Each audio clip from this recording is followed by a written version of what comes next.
എനിക്കെല്ലാം പറയണമെന്നുണ്ടെങ്കിൽ ഇവിടെ നാട്ടുകാരെയും എന്റെ നാട്ടുകാരെയും വണ്ടി വിളിച്ച് കാര്യം ഇവള് പറഞ്ഞ എല്ലാം പച്ചക്കള്ളമാണെന്ന് ബോധ്യപ്പെടും. കാര്യം എന്താ വെച്ച് കഴിഞ്ഞാൽ അത്രയ്ക്ക് ഇയാള് ഈ കത്തിയെടുത്ത് കുത്തിയെന്ന് പറഞ്ഞാൽ ശരിയാണ്. സ്വയം ഇതുപോലെ സ്വന്തം എന്തായാലും എന്റെ ജീവിതം ഞാൻ ചെയ്ത് സ്വന്തമായിട്ട് ചെയ്തില്ലെന്ന് പറഞ്ഞില്ല. ഇതുപോലെ സഹിയിട്ട് എന്റെ തലമുടിക്ക് എല്ലാം കൂടെ പിടിച്ചിട്ട് പറയും മര്യാദയ്ക്ക് ഇറങ്ങി പോയിക്കണമെന്ന് പറയാണ്ട് വഴക്കുണ്ടാക്കി എന്റെ കൈ ഞരമ്പ് മുറിച്ച് ഇതാണെന്നുണ്ടെങ്കിൽ കടിച്ചതാ. എന്നെ അടിക്കാൻ വന്നപ്പോ ഞാൻ തടസ്സം നിന്നെ എന്റെ കയ്യെ കയറി കടിച്ചതാ. അത് പറഞ്ഞ മൊബൈലിൽ വഴക്ക് പറഞ്ഞതിന് ഇവളെ വഴക്ക് പറഞ്ഞ ഇവള് മൊബൈലിൽ റെക്കോർഡ് ചെയ്തു. റെക്കോർഡ് ചെയ്തിട്ട് അപ്പച്ചിയുടെ മക്കളെ കാണിച്ചിട്ട് അമ്പലമിറ്റത്ത് എന്നെ കൊല്ലത്തുനിന്ന് വിളിച്ചു വരുത്തിയിട്ട് എൻ്റെ ഇളയ മോനും മൂത്ത മോനും കൂടെ ഉത്സവം നടക്കുക. ചായ കുടിക്കാൻ അങ്ങോട്ട് പോയപ്പോൾ പട്ടിയെ തല്ലുന്ന പോലെ ഈ കുടിച്ച അടി അപ്പച്ചി മക്കള് എന്നെ തല്ലി. അതുകൊണ്ട് ഞാൻ തന്നെ ചെയ്യണ്ട. അന്നേരം അച്ഛന് ഇതുപോലെ തന്നെ വെള്ളമടി പാർട്ടിയായിരുന്നു.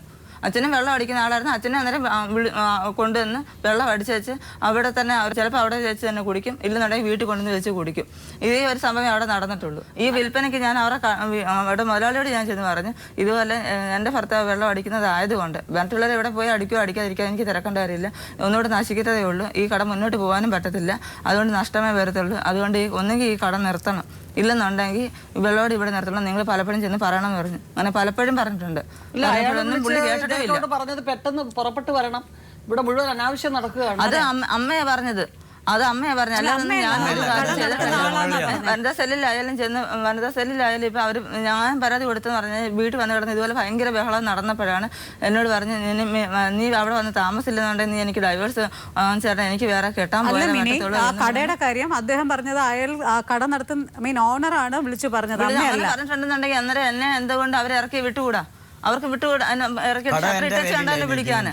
അവരൊരു സ്ഥാപനം നടന്നുകൊണ്ടിരിക്കുമ്പോൾ അവർ എന്നെ ഇറക്കി വിട്ടേച്ച് ഷട്ടർ ഇട്ടേച്ച് 4 പേരോട് പറഞ്ഞു ചെയ്യേണ്ട സ്വന്തം ഭർത്താവിനെ വിളിക്കാൻ. അല്ല, ഭർത്താവിനെ വിളിച്ച് പറഞ്ഞതെന്ന് വെച്ച് കഴിഞ്ഞാൽ നിങ്ങൾ നടത്തുന്നെങ്കിൽ നടത്തിക്കോ, നടത്തിക്കോളം പറഞ്ഞാൽ ഈ വെള്ളം അടിച്ചു കഴിഞ്ഞാൽ വന്ന്. പക്ഷെ ഇദ്ദേഹം പോയി കഴിഞ്ഞാൽ പിന്നെ അച്ഛനാണ് ഇച്ചിരി വെള്ളം അവിടെ അടിക്കുന്നതല്ലാതെ, അത് സ്വന്തം അച്ഛനായാലും ഇപ്പോഴായാലും വിളിച്ചു കഴിഞ്ഞാൽ അച്ഛൻ പറയും അച്ഛനാണ് ഇച്ചിരി അടിക്കുന്നതല്ലാതെ വേറെ ഒരു മനുഷ്യനും ഒരു കുഞ്ഞുങ്ങളും അവിടെ വന്ന് വെള്ളം അടിച്ചിട്ടില്ല. ആ കടക്കകത്ത് കയറി കുടിച്ചിട്ടില്ല, കുടിക്കാനോട്ട് ഞങ്ങൾ സമ്മതിച്ചിട്ടില്ല. അച്ഛനെ സമ്മതിക്കത്തില്ല. ഈ അമ്മയാണെങ്കിലും പറയുന്നെങ്കിലും എന്ത് പറയുന്നത്, അമ്മയാണെങ്കിലും എല്ലാവർക്കും പേടിയാണ്. അവിടെ അമ്മയാണെങ്കിലും അമ്മ ഉള്ളത് കാരണം കൊണ്ട് ഒരു മനുഷ്യനും ഇവിടെ കയറി വെള്ളം അടിച്ചിട്ടില്ല, ഒരു മനുഷ്യൻ. എന്തായാലും അവര് വരട്ടെ, അവർ അമ്മമാര് വരട്ടെ, അപ്പോഴേ ഇതിന് കുറച്ച് ക്ലാരിറ്റി ഉണ്ടാവുള്ളൂ. വരൂ.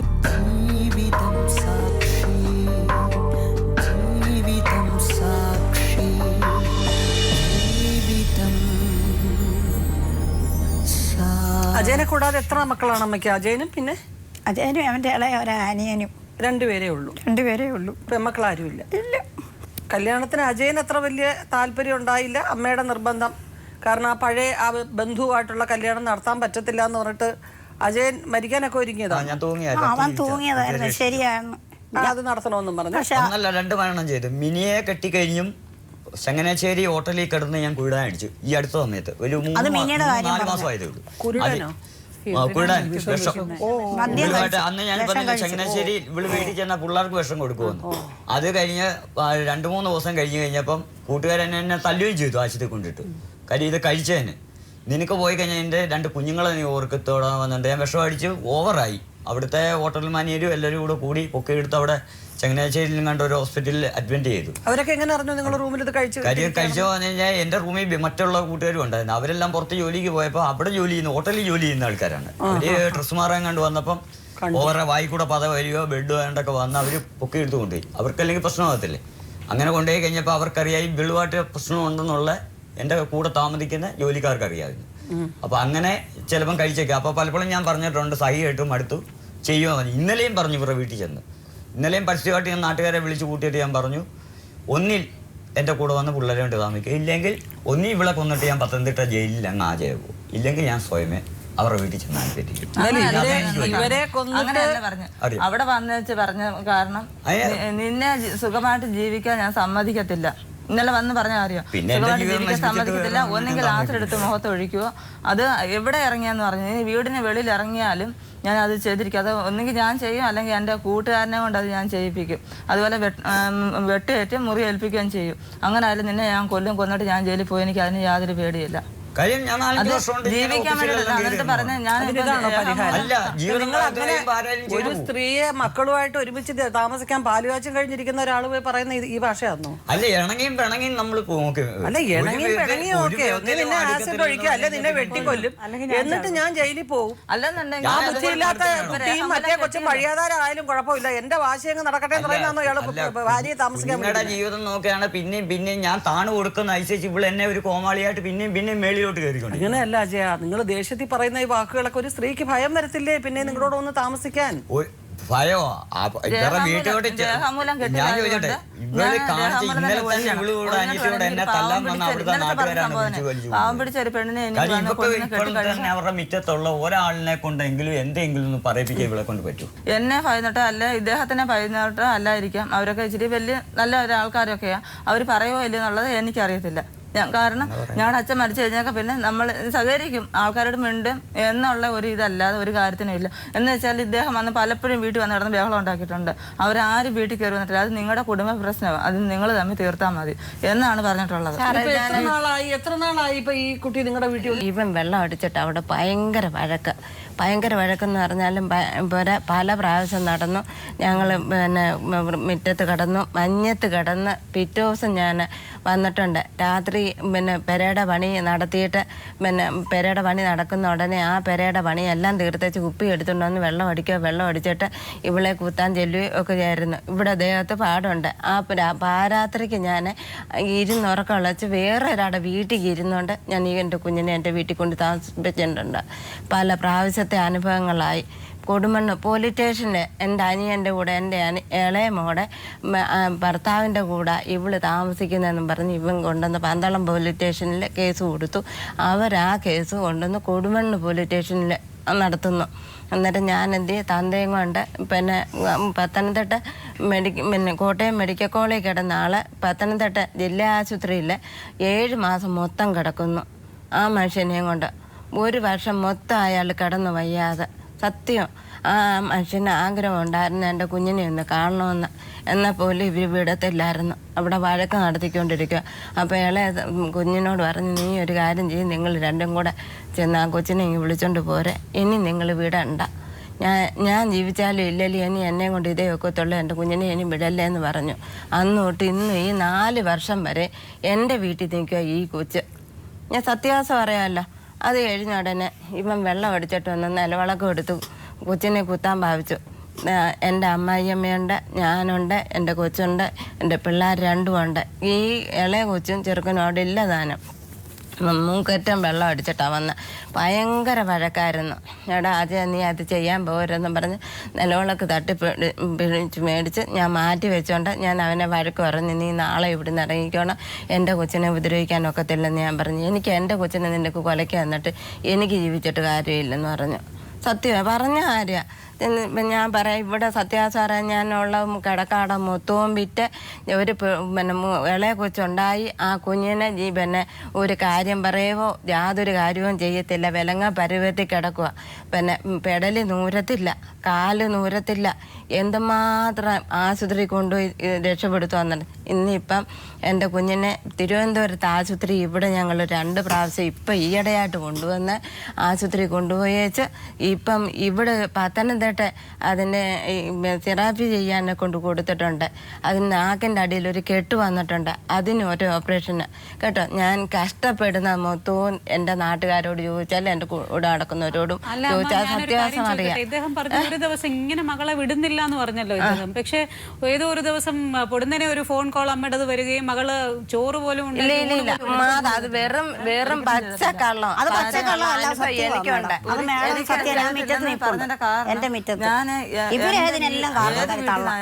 ഇന്ന് എന്റെ വീട്ടിൽ നിന്ന് ഇറങ്ങിപ്പോയെന്ന് പറഞ്ഞാൽ ഞാൻ ആ വീട്ടിൽ ആരൊക്കെ താമസിക്കുന്നുണ്ടോ അവർക്കെല്ലാം ഞാൻ ആഹാരം വെച്ചിട്ട് ഉള്ളതിനനുസരിച്ച് ഞാൻ വെന്ത് വെച്ചിട്ടേ ഞാൻ പോയിട്ടുള്ളൂ. അതുപോലെ തന്നെ അദ്ദേഹത്തിന്റെ വീട്ടിൽ നിന്നാലും ഞാൻ ഇറങ്ങി പോകണമെന്നുണ്ടെങ്കിൽ അദ്ദേഹം എന്നെ അങ്ങനെ വിടത്തില്ല.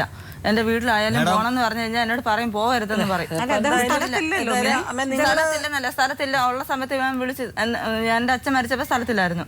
അത് സത്യമായിരുന്നു. എന്റെ അച്ഛൻ മരിച്ചപ്പോൾ സ്ഥലത്തില്ലായിരുന്നു. വയ്യാതെ കടന്ന സമയത്ത് എവിടെ പോയെന്നറിയാമോ? ശബരിമലയ്ക്ക് പോയതായിരുന്നു. വയ്യാതെ കിടന്ന സമയത്ത് ശബരിമലയ്ക്ക് ഒരു പെണ്ണിനെ ഇത്രയും ഭീഷണിപ്പെടുത്തപ്പോ ഒരു പരാതിയെങ്കിലും അടുത്ത പോലീസ് സ്റ്റേഷൻ ഇവർക്ക് കൊടുക്കാൻ പറ്റത്തില്ല. ഇത്രയും ഇതുപോലെ തന്നെ പറഞ്ഞു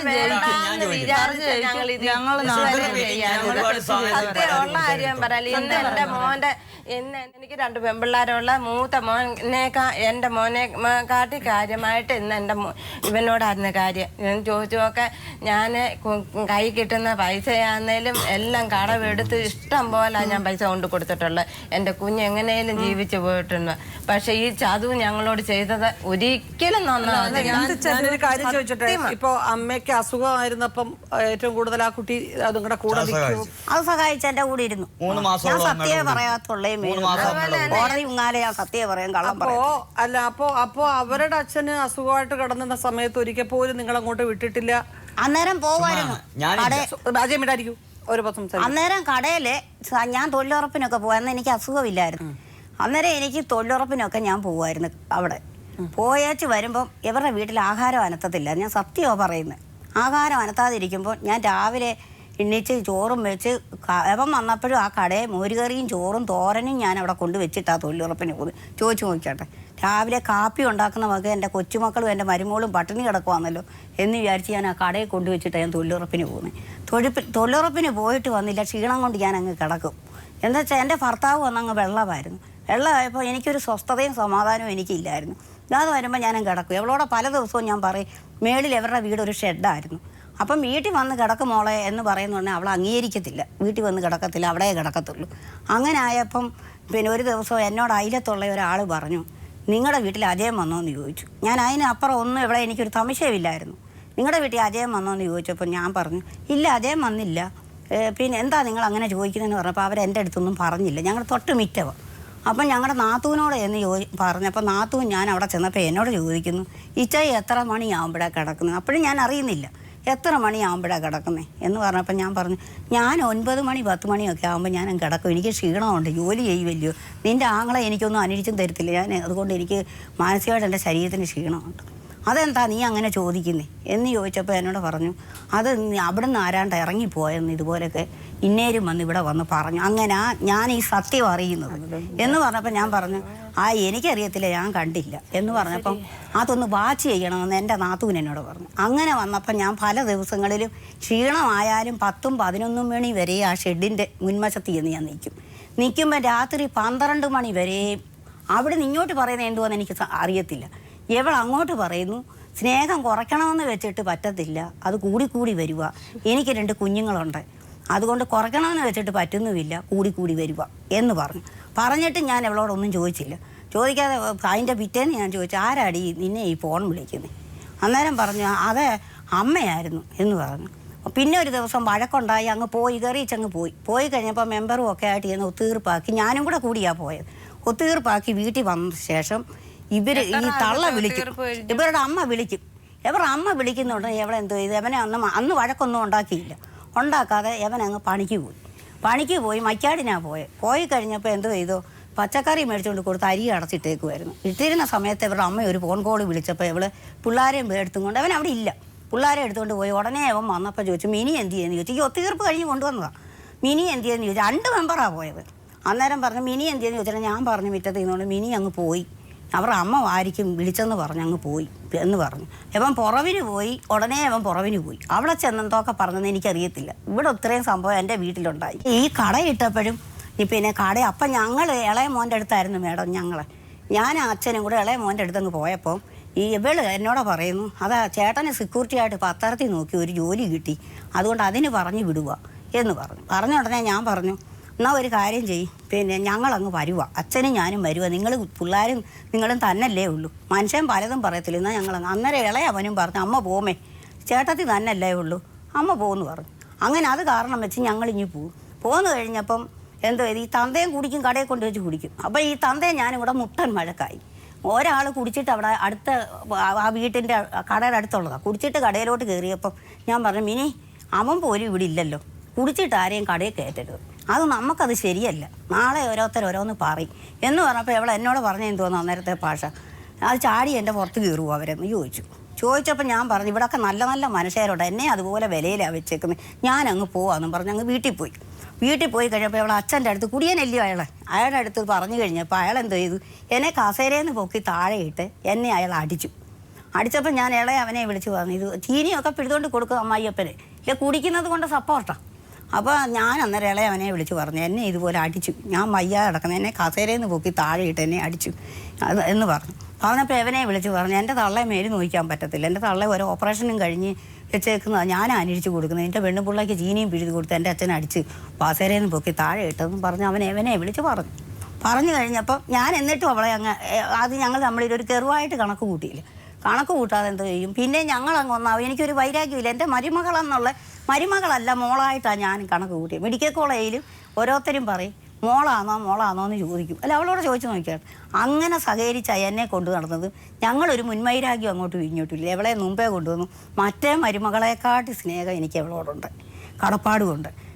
എന്തോ ഞാൻ തിന്നാലും അവരുടെ അച്ഛനെ ചെറുപ്പത്തിൽ എൻ്റെ ഭർത്താവ് വെള്ളം അടിച്ചിട്ട് ഇരുന്ന സമയത്ത് അവിടുന്ന് 10 പേര് വന്നപ്പോൾ മേഡം എന്നോട് ചോദിച്ചു, എൻ്റെ ആങ്ങളെയുണ്ട്, അടുത്തൊരാളും ഉണ്ട്, എൻ്റെ ഭർത്താവ് വെള്ളമായതുകൊണ്ട് പിടിച്ച് പെരയ്ക്കകത്തിലിട്ട ഉടനെ പിന്നെ ഇവരുടെ അച്ഛൻ എന്നോട് ചോദിക്കുമോ 10 പേര് വന്നപ്പോൾ അയ്യത്തോട്ട് മാറ്റി നിർത്തി ചോദിക്കുക, ഇവർക്ക് 18 വയസ്സേ ഉള്ളൂ, അന്ന് അവൻ 23 വയസ്സേ ഉള്ളൂ, പക്വതയായില്ല, ജീവിതമായില്ല. അപ്പോൾ എന്നോട് ചോദിച്ചു, ഈ പിള്ളേരുടെ ഉത്തരവാദിത്തം ആരേക്കുമെന്ന്. ഞാൻ അന്നേരം അതാ എനിക്കിത് എണ്ണം വന്നേ മേഡം. പറയുന്നത് മോളെ ജീവിതമാണ്, അവന് വലിയ കഴിവില്ല, അതുപോലെ 2 കുഞ്ഞുങ്ങളുണ്ട്, ഒന്ന് കാര്യം പറയാത്തതാ, നീ അവിടെ 4 സെന്റ് സ്ഥലവും ഒരു വീട് കൊടുക്കും, അത് നീ കളയാതെ വിളിക്കാതെ സൂക്ഷിച്ച് ജീവിക്കണം. ഞാൻ ചോദിക്കട്ടെ ഇടയ്ക്ക്, ഈ അജയൻ പിന്നെ ടാപ്പിംഗ് കത്തി കൊണ്ട് അവരുടെ വയറ്റിൽ കുത്താൻ ഇവർ 2 പേരും കൂടെ പിടിയിട്ടു മേഡം. പിടിയിട്ടപ്പോൾ കത്തി വന്ന് ഞാൻ എവളാ എന്നോട് അതും പറയുന്നത്, അവൻ പറഞ്ഞില്ല. പിടിയിട്ടപ്പോൾ ഞാൻ ചോദിച്ചു, ഇത് എങ്ങനെ ഈ കത്തി കൊണ്ട് മുറിഞ്ഞെന്ന് ചോദിച്ചപ്പോൾ പറഞ്ഞു, ഞാൻ അങ്ങേര് കുത്താനൊക്കെ ഉണ്ട് പിടിയിട്ടപ്പോൾ അത് തിരിഞ്ഞു വന്ന് എൻ്റെ മേത്ത് കൊണ്ടുവന്നാൽ അവൾ എൻ്റെ അടുത്ത് പറഞ്ഞത്. അതേ എനിക്കറിയത്തുള്ളൂ. ഞാൻ ആ സമയത്ത് അവിടെ ഇല്ല. ഇവർ 2 പേരുടെ വഴക്കുണ്ടാവുന്നതിൻ്റെ ഇടയ്ക്ക് ഞാൻ കയറാറില്ല. ഒരു തവണ ഇതുപോലെ മുറ്റത്ത് ഒരു വാഴയിൽ ഞാൻ ഇച്ചിരി കുരുടാനെടുത്ത് വെച്ചിരുന്നു. കുരുടാനെടുത്ത് വെച്ച് അവിടെ കണ്ട സാക്ഷിക്കാരുമുണ്ട്. കുരുടാൻ ഒരു പൊതിയായിട്ട് എടുത്ത് വെച്ചപ്പോൾ ഇവർ 2 പേരുടെ വഴക്കിട്ട് എവളും എന്നെ അടിക്കും. എവളും ഒരു പ്രാവശ്യം എന്നെ അടിച്ചിട്ടുണ്ട്. അത് പേടിച്ച് ഞാൻ ഇവരെ വഴക്കിടുന്നതിൻ്റെ ഇടയ്ക്ക് കയറത്തില്ല. ഇത് തന്തയുടെ ഒത്തിരി അടി കൊണ്ടതാണ്, മൂക്കാമ്പട്ട വരെ അടിച്ച് പൊട്ടിച്ചതാണ്, തല വല്ലി പൊട്ടിച്ചതാണ്. പിന്നെ ഈ അസുഖം ഇത് എൻ്റെ ആരോഗ്യ നിലനിൽപ്പ് കൊണ്ട് വല്ലവരുടെയും വീട്ടിൽ ചെന്ന് ഇന്ന് ജോലി ചെയ്ത് ആഹാരം കഴിച്ചു എനിക്ക് ഇത്രയും ശരീരമുള്ളത്. അതുകൊണ്ട് ഞാൻ എന്തെങ്കിലും കുരുടാനെടുത്തപ്പോൾ ഞാനത് തട്ടിക്കളഞ്ഞു. അതെല്ലാം ഉണ്ടെങ്കിൽ ഇനി എടുത്ത് വായിലിട്ടെങ്കിലും ചെല്ലി ആ പൊതി ഞാൻ തട്ടിക്കളഞ്ഞു. കളഞ്ഞപ്പോൾ ഇവിടെ കൈ നൂത്തി എൻ്റെ ചെള്ളയ്ക്ക് ഒരൊറ്റ അടി അടിച്ചു. എൻ്റെ മോൻ്റെ കല്യാണം അതിൻ്റെ ഒരാഴ്ച, ഇവിടെ അനിയത്തിയുണ്ട്, ഒരാഴ്ച കഴിഞ്ഞാൽ ആ കല്യാണം ഒരാഴ്ച കഴിഞ്ഞാകുമ്പോൾ അവിടെ ഒരു പ്രശ്നം നടക്കത്തില്ലയോ മേഡം. അത് വെച്ചുകൊണ്ട് ഞാനൊരു ചാക്കാല ഉണ്ടായിരുന്നു, ഞാൻ അങ്ങ് പോയി കഴിച്ച് വന്നപ്പോൾ ഇവർ 2 പേരുടെ പെര തേച്ച് കഴിക്കുന്നു. അപ്പോൾ ആ വഴക്ക് അവിടെ വെച്ചങ്ങ് സോൾവ് ചെയ്ത് പോയി. അത് ഞാനൊരു വൈരാഗ്യം ചെയ്തില്ല. കുരുടാൻ കഴിച്ചെന്നുള്ള സത്യമാണ്.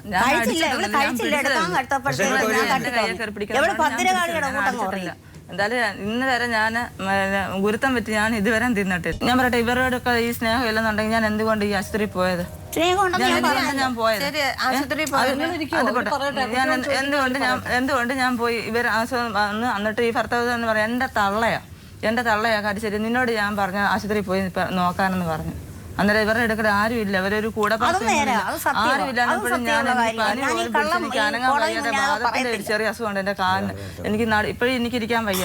എൻ്റെ കാലിന് വേദന എടുക്കുമ്പോൾ ഞാൻ എന്നിട്ട് തിരിഞ്ഞും പിരിഞ്ഞും ഞാൻ കിടന്ന് ഒരു കട്ടിലല്ല ഞാൻ കിടന്നു. അന്നേരം ഒന്ന് ഈ അമ്മ ചോദിച്ചു നോക്കി, ഈ ഫോൺ വിളിക്കുകയും ഞാൻ ഈ കിടക്കുകയും ചെയ്തിട്ടുണ്ടോ എന്ന് ചോദിച്ചു നോക്കി. ഇപ്പോഴും അമ്മ എന്നോട് പറയുന്നുണ്ടല്ലോ, ആ ഒരു ബന്ധം എനിക്ക് ഉണ്ടെന്നുണ്ടെങ്കിൽ അത് എന്റെ ഭർത്താവ് ഇപ്പൊ ഇല്ലാത്ത സ്ഥിതിക്ക് എനിക്ക് എന്റെ അമ്മായിയമ്മ എന്റെ കൂടെ കിടന്നപ്പോഴും ബോധമില്ലാതെ കിടന്നപ്പോഴും 3 മാസം ബോധമില്ലാതെ കിടന്ന് ഐസിയിൽ തന്നെ ഞാൻ തന്നെ ഇരുന്നത്.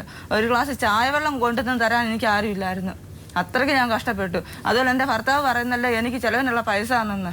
ഒരു ദിവസം 2000 രൂപ തന്നത്. അതെന്തിനാ? ചിട്ടി പൈസ കൊണ്ടുവന്ന് കൊടുക്കണമെന്നും പറഞ്ഞുകൊണ്ട് ആ ഇടയ്ക്ക് അത് കഴിഞ്ഞിട്ടാണ് ആ പൈസ ഇളയ മരുമകള് നോക്കത്തില്ലേ?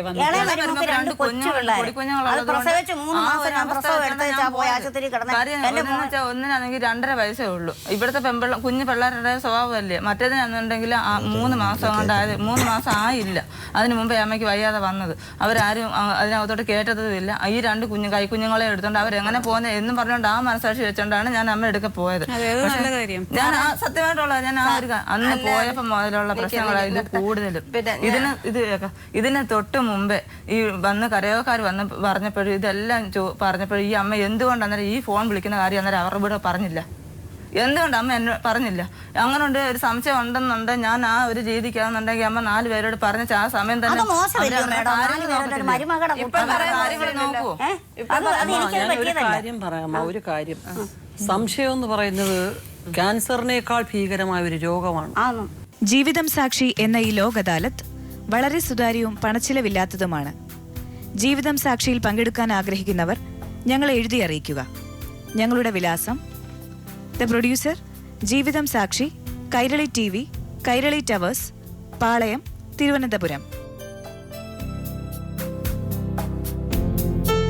ഫോൺ 0471 2386 510.